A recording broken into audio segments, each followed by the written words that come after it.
আসসালামু আলাইকুম ওয়া রাহমাতুল্লাহ। আজকে আমরা অষ্টম শ্রেণীর পাটিগণিতের অনুশীলনী 2.2 এর 13 নম্বর সৃজনশীল প্রশ্ন নিয়ে আলোচনা করব।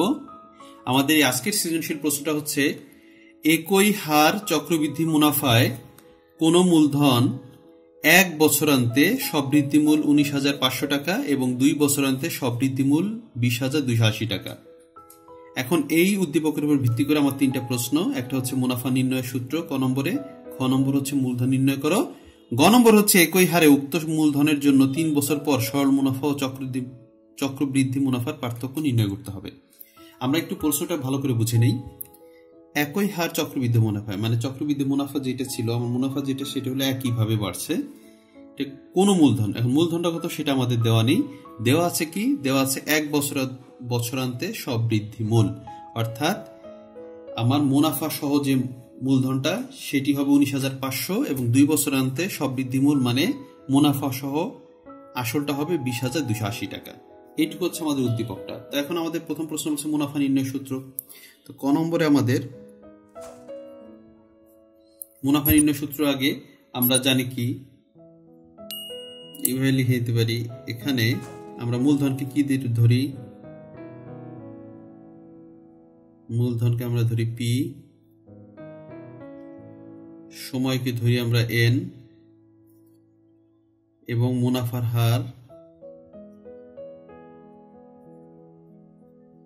হারকে আমরা ধরি আর দিয়ে। এখন আমাদের প্রশ্নে বলছে মুনাফা নির্ণয় সূত্র। এখন কোন মুনাফাটা আমাদের, সরল মুনাফা না চক্রবৃদ্ধি মুনাফা? যেহেতু আমাদের প্রশ্নে চক্রবৃদ্ধি মুনাফা আকারে দেওয়া আছে, মূলধন দেওয়া আছে, তাই আমাদের চক্রবৃদ্ধি মুনাফাটা নির্ণয় করতে হবে। তো চক্রবৃদ্ধি মুনাফাটা হচ্ছে এরকম, প্রথমে আমরা লিখি চক্রবৃদ্ধি মূলধন কি। চক্রবৃদ্ধি মূলধনের সূত্র হচ্ছে C = P * 1 + R⁴n। এটা হচ্ছে আমার চক্রবৃদ্ধি মূলধনের সূত্র। এখন আমার বের করতে বলছে চক্রবৃদ্ধি মুনাফা। তাহলে চক্রবৃদ্ধি মুনাফা কিভাবে পাবো?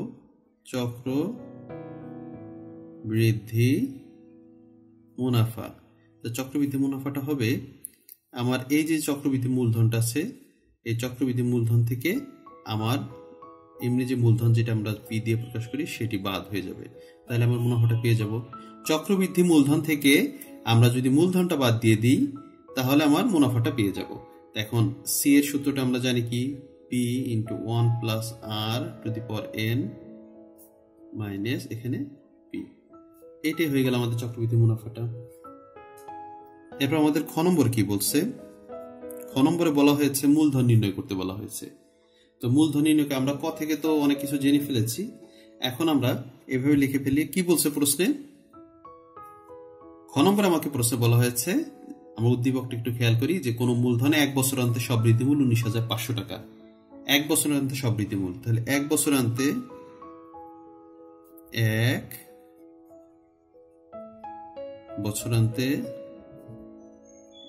সবৃদ্ধিমূল, এই সবৃদ্ধিমূল আর চক্রবৃদ্ধি মূলধন একই কথাই। তাহলে সূত্র আমরা জানি কি, আমরা সংক্ষিপ্ত এভাবে করে ফেলি, P + 1 + R⁴n এইটা = C। এটা হলো সূত্রটা আমাদের। সিটা আমরা প্রথমে দিতে পারতাম, পরে দিলাম, অসুবিধা নেই। আমি এটা থেকে লিখতে পারি এরকম, সিটা কত দেওয়া আছে, 1 বছরের চক্রবৃদ্ধি মূলধন দেওয়া আছে হচ্ছে বা সবৃদ্ধি মূল দেওয়া আছে 19,500। আমরা এখানে সি এর পরিবর্তে লিখে ফেলবো, আর পি এর জায়গায় পি থাকবে, 1 এর জায়গায় 1 লিখবো, আর এন এর জায়গায় যেহেতু 1 বছর তাই 1 আমার লেখার প্রয়োজন নেই। আমরা শুধুমাত্র এখানে সি এর জায়গায় লিখবো 19,500। এটা আমরা ধরে নিলাম 1 নং সমীকরণ। আর 2 বছরান্তে সবৃদ্ধি মূল একইভাবে যদি লিখি তাহলে P = 1 + R⁴n সেটা হলো মেইন সূত্রটা আমরা উঠালাম সরাসরি। এখন যদি লিখি তাহলে P এর জায়গায় P থাকবে, 1 এর জায়গায় 1 দিব, আর এর জায়গায় N এর জায়গায় আমরা 2 দিয়ে দিব, আর C এর জায়গায় হয়ে যাবে 20,280। 2 নং সমীকরণকে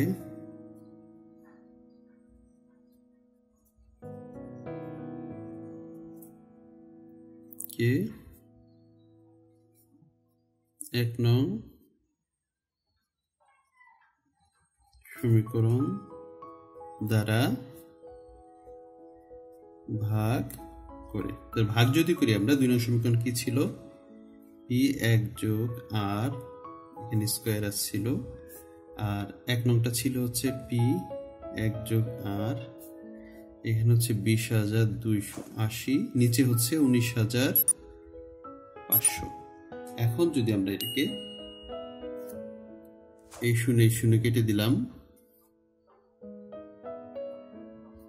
তাহলে আমরা এখান থেকে যদি পি বাদ হয়ে যায় 1 প্লাস আর, এখানে আছে 2টা, এখানে আছে 1টা, তাহলে একটা 1 বা 1 যোগ আর থাকে, এখান থেকে 2028, নিচে 1950। আচ্ছা, এখন এক ওই পাশে চলে গেলে বিয়োগ হয়ে যাবে, তাহলে আর ইজ ইকুয়াল টু হয়ে যাবে 2028, এখানে 1950 বিয়োগ হচ্ছে 1। আমরা যদি এটাকে এরকম করে লসাগু করে ফেলি, লসাগু আসবে 1950 ভিতরে একবার যে উপরে 2028 এটা আছে থাকলো, একের সাথে 1950 গুণ হয়ে 1950 বসে যাবে। তাহলে এখন 2028 থেকে 1950 যদি বাদ হয়ে যায়, তাহলে আমার থাকে কত, আমার থাকে হচ্ছে 78, নিচে থাকে 1950। 78 কে যদি 1950 কে ভাগ করি, যা 25 বার, উপরে থাকে 1 বার, তাহলে 1/25 চলে আসতেছে। যেহেতু আমরা আর এর মান পেয়ে গিয়েছি, তাই আমরা এখন লিখতে পারি আর এর মানটা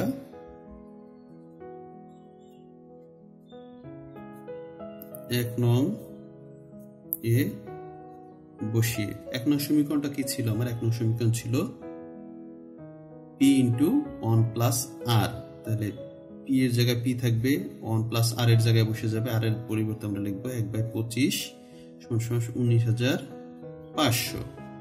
এখন পি আমরা যদি এটাকে লসাগু করি, তাহলে আসে কত আমার, এখানে আসবে হলো 26/25 = 19,500। পি সমান, এখন যদি 26/25 ওই পাশে চলে যায়, তাহলে উপরে 25 চলে যাবে, নিচে 26 চলে যাবে, তাহলে উপরে 25 ইন্টু 19,500, নিচে চলে যাবে 26। এখন যদি আমরা 25 এবং 19,500 গুণ দিয়ে গুণফলটাকে 26 দিয়ে ভাগ করি, তাহলে আমার চলে আসে 18,750 এত টাকা। তাহলে আমাদের প্রশ্ন বলেছিল মূলধন নির্ণয় করতে, তাহলে আমরা মূলধন পেয়ে গেলাম আমাদের 18,750 টাকা। গ নম্বরে আমাদের বলা হয়েছিল একই হারে উক্ত মূলধনের জন্য 3 বছর পর সরল মুনাফা ও চক্রবৃদ্ধি মুনাফার পার্থক্য কত হবে।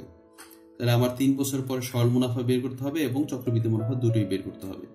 তাহলে আমরা গ নম্বরে লিখতে পারি এরকম, প্রথমে আমরা লিখব কি, খ হতে প্রাপ্ত,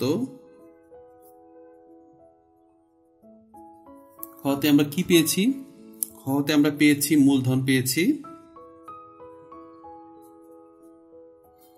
মূলধন পি পেয়েছি আমরা 18,750 টাকা পেয়ে গেছি। মুনাফার হার পেয়েছি আমরা, আর পেয়েছি 1/25, আর সময় আমাদের প্রশ্নে বলে দিয়েছে n = 3 বছর। তাহলে আমরা তিনটে জিনিস পেয়ে গেছি। এখন আমরা সরল মুনাফা এবং চক্রবৃদ্ধি মুনাফা বের করে ফেলবো। তাহলে প্রথমে আমরা সরল মুনাফাটা বের করি। তাহলে সরল মুনাফাকে আমরা জানি I = P/N/R।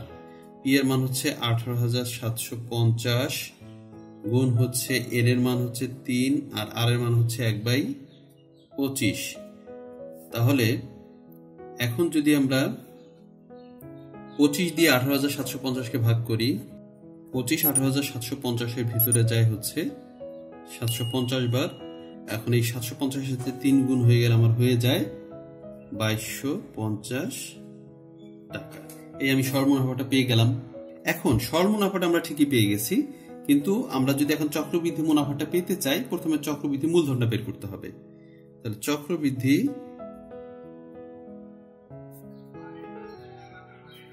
মূলধন, চক্রবৃদ্ধি মূলধনটা হবে কয় বছরে? 3 বছরে।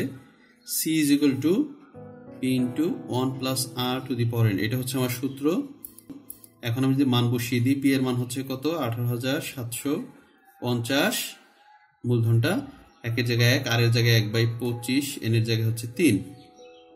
তো এখন আমাদের 18,750 যা আছে তাই থাকলো, এটুকু লসাগু করলে আমরা জানি 26/25 টু দি পাওয়ার 3 এরকম আসবে। এখন যদি আমরা 18,750 গুণ, এটা 26-এর উপরে 3 আছে, তার মানে হচ্ছে 26 গুণ 26 গুণ 26, আর এখানে 25-এর উপরে 3 আছে, মানে 25 গুণ 25 গুণ 25। এখন যদি আমরা 25 দিয়ে যদি 18,750 কাটি তাহলে আমার যায় 750 বার, আবার 25 দিয়ে যদি কাটি তাহলে আমার যায় 30 বার। এখন এটাকে যদি আমি 5 দিয়ে কাটি, 5 যায় 6 বার, এখানে যদি 5 দিয়ে কাটি 5 যায় 5 বার, তাহলে 6 দিয়ে যদি 26 গুণ 26 গুণ 26 এটাকে গুণ দিয়ে গুণফলটাকে যদি আমি 5 দিয়ে ভাগ করি তাহলে আমার চলে আসতেছে 21,091.2 টাকা, এটা আমার চলে আসবে। তাহলে আমার চক্রবৃদ্ধি মূলধনটা পেয়ে গেলাম। এখন চক্রবৃদ্ধি মুনাফাটা বের করে ফেলি। চক্রবৃদ্ধি মুনাফা কিভাবে পাবো? চক্রবৃদ্ধি মূলধন মানে 21,091.2, এই টাকা থেকে মূলধন যেটা ছিল 18,750, এই টাকাটা বাদ দিয়ে দিব, তাহলে আমরা পেয়ে যাচ্ছি 2341.2 টাকা। তাহলে আমরা চক্রবৃদ্ধি মুনাফাটা পেয়ে গেলাম। এখন আমরা সরল মুনাফাটা আগেই আমরা বের করেছি 2250, আর চক্রবৃদ্ধি মুনাফাটা আমরা বের করলাম 2341.2 টাকা। তাহলে সরল মুনাফা ও চক্রবৃদ্ধি মুনাফার পার্থক্য, আমরা লেখার ক্ষেত্রে একটা জিনিস খেয়াল রাখবো, চক্রবৃদ্ধি মুনাফাটা আগে লিখবো আর সরল মুনাফাটা পরে লিখবো। কারণ হচ্ছে চক্রবৃদ্ধি মুনাফা সর্বদাই সরল মুনাফা থেকে বেশি হবে, তো বেশি হলে সেটা সবসময় আগে লিখতে হয়, তাই আগে লিখে নেবো আমরা। এখন 2341.2 বিয়োগ হচ্ছে 2250 টাকা, তাহলে বিয়োগ করলে আমার আসে হচ্ছে 91.2 টাকা। এটাই আমার উত্তর 91.2 টাকা। এটা কি? এটা হচ্ছে চক্রবৃদ্ধি মুনাফা ও সরল মুনাফার পার্থক্য।